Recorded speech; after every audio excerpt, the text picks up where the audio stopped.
Hello বন্ধুরা, welcome to only sports view. তো এই ভিডিওতে কথা বলতে চলেছি আবারও সুপার কাপ নিয়ে। তো সুপার কাপের মোহনবাগান ভার্সেস এফসি গোয়া 30 তারিখ বিকেল 4:30 থেকে যেই সেমিফাইনালটা হতে চলেছে, তো সেই ম্যাচটা নিয়ে কিছুটা আলোচনা করব। তো সেই ম্যাচে দুই দলের লাইন আপস কীরকম হতে পারে, দুই দলের শক্তি দুর্বলতা এবং দুই দলের হেড টু হেড কেমন আছে, তো সেই ব্যাপারগুলো নিয়ে একটু আলোচনা করে নেবো এই ভিডিওতে।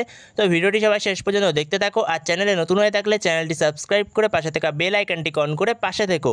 তো প্রথমে যদি দুই দলের হেড টু হেড নিয়ে কথা বলা যায়, তো সেখানে দুটো দল মোট মুখোমুখি হচ্ছে 11 বার, যেখানে 11 বারের মধ্যে 6 বার জিতেছে মোহনবাগান আর 4 বার জিতেছে এফসি গোয়া, আর একবার ড্র হয়েছে তাদের মধ্যে। আর এই দুটো দল 11 বার মুখোমুখি হতে মোট গোল হয়েছে 27টা। তো 27টা গোলের মধ্যে 13টা গোল করেছে মোহনবাগান আর 14টা গোল করেছে এফসি গোয়া। তো এরপরে যদি দুই দলের শক্তি দুর্বলতা নিয়ে কথা বলা যায়, তো প্রথমে যদি এফসি গোয়াকে নিয়ে কথা বলা যায়, তো সেখানে এফসি গোয়ার শক্তি বলতে তাদের ডিফেন্সটা খুবই শক্তিশালী, যেখানে এফসি গোয়ার ডিফেন্সে সন্দেশ জিঙ্গান রয়েছে, ওডেই রয়েছে, যেখানে ডিফেন্সের পাশাপাশি মিডফিল্ডটাও যথেষ্ট শক্তিশালী, যেখানে মিডফিল্ডে কার্ল ম্যাকিউর মতো প্লেয়ার রয়েছে সেন্টার মিডফিল্ডে, এছাড়া সাহিল তাভোরা রয়েছে, এছাড়াও অ্যাটাকিং মিডফিল্ডে অজয় ছেত্রী রয়েছে, যথেষ্ট ভালো ট্যালেন্টেড প্লেয়ার। তো সেখানে এফসি গোয়ার টিমটা যথেষ্ট ভালো। তো এই এফসি গোয়ার টিমটার মধ্যে খুব একটা উইক পয়েন্ট নেই, যথেষ্ট ভালো টিম। যেখানে এই সেমিফাইনাল ম্যাচটা হতে চলেছে একটা এনার্জির ম্যাচ, কতক্ষণ কোন টিম এনার্জি ধরে রাখতে পারে, তো সেটাই সবথেকে বড় কথা।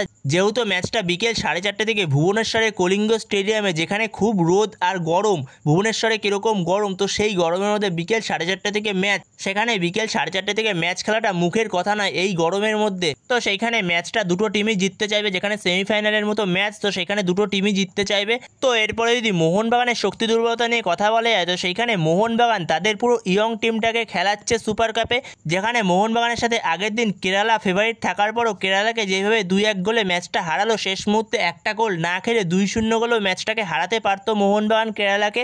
তো সেখানে মোহনবাগানের প্রত্যেকটি ছেলেই যথেষ্ট ভালো খেলেছে, দুরন্ত পারফরমেন্স করেছে, প্রত্যেকটা প্লেয়ার যথেষ্ট ভালো খেলেছে, যেখানে ডিফেন্স থেকে শুরু করে মাঝমাঠ উইং প্রত্যেকটা জায়গাতেই প্রত্যেকটা প্লেয়ার নিজেদের 100% দিয়েছে ওই গরমের মধ্যেও। তো সেইখানেও দুরন্ত পারফরমেন্স করেছে মোহনবাগানের এই জুনিয়র টিমটা, অনবদ্য ছিল আগের দিন ম্যাচে প্রত্যেকটা প্লেয়ার, যেখানে সালাউদ্দিন অনবদ্য ছিল, রাইট উইং থেকে দুরন্ত পারফরমেন্স করেছে সালাউদ্দিন, এছাড়া আশিক কুনিয়ান অনবদ্য, এছাড়াও সুয়েল ভাট, যেখানে সুয়েল ভাটও সেকেন্ড যে গোলটা করেছিল, তো সেই গোলটার ক্ষেত্রে ভালো ফিনিশ করেছিল। এছাড়াও ডিফেন্সে নুনো রেইস, দিব্যেন্দু বিশ্বাস অনবদ্য পারফরমেন্স করেছে, এছাড়াও আমানদীপ এরাও ভালো পারফরমেন্স করেছে, এবং তার পাশাপাশি গোলকিপার ধীরাজের কথাও বলতে হবে, সেও ভালো পারফরমেন্স করেছে। তো দুরন্ত পারফরমেন্স করেছিল মোহনবাগানের এই টিমটা।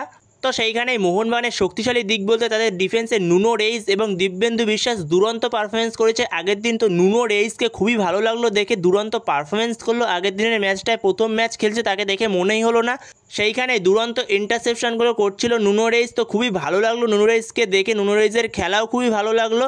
তো সেখানে খুবই ভালো পারফরমেন্স। এছাড়াও মিডফিল্ডে দীপক তাংড়ি অনবদ্য পারফরমেন্স করেছে আগের দিন, তো দীপক তাংড়ি যথেষ্ট ভালো পারফরমেন্স করেছে। এটা সালাউদ্দিন কীরকম পারফরমেন্স করবে, তো সালাউদ্দিন যথেষ্ট ভালো পারফরমেন্স করছে, অনবদ্য পারফরমেন্স করছে। তো সেখানে সালাউদ্দিনকে বলা যেতে পারে মানবীর সিংয়ের ব্যাকআপ হিসেবে পরের মরশুমে হয়তো তৈরি করবে মোহনবাগান, যেহেতু মানবীর সিংয়ের সেরকম কোনো ব্যাকআপ নেই, তো মানবীর সিংয়ের পারফেক্ট ব্যাকআপ হতে পারে সালাউদ্দিন। তো দুরন্ত পারফরমেন্স করেছে আগের দিন সালাউদ্দিন। তো এরপরে যদি দুই দলের লাইন আপস নিয়ে আলোচনা করা যায়, তো প্রথমে যদি এফসি গোয়াকে নিয়ে আলোচনা করা যায়, তো সেইখানে এফসি গোয়া মোহনবাগানের বিরুদ্ধে 4-2-3-1 ফরমেশনে যেতে পারে, যেখানে গোলে স্টার্ট করবে ঋত্বিক তিওয়ারি, আর যেখানে 4 জন ডিফেন্সের মধ্যে লেফট ব্যাক আকাশ সাঙ্গাম, আর রাইট ব্যাক বরিস সিং, আর দুজন মেন সেন্টার ব্যাক, একজন ওডেই আর একজন সন্দেশ জিঙ্গান, আর মিডফিল্ডে দুজন, একজন সৌরভ তাভোরা আর একজন কার্ল ম্যাকিউ।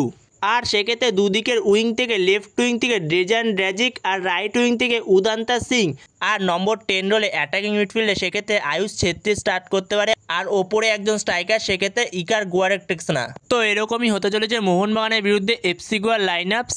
তো এরপরে যদি মোহনবাগানের লাইন আপস নিয়ে আলোচনা করা যায়, তো মোহনবাগান প্রায় সেম টু সেমই লাইন আপস নিয়ে যাবে, যেখানে আগের দিনের কেরালা ম্যাচে যেই লাইন আপস নিয়ে মোহনবাগান গেছিলো, তো সেই লাইন আপস নিয়েই মোহনবাগান যাবে।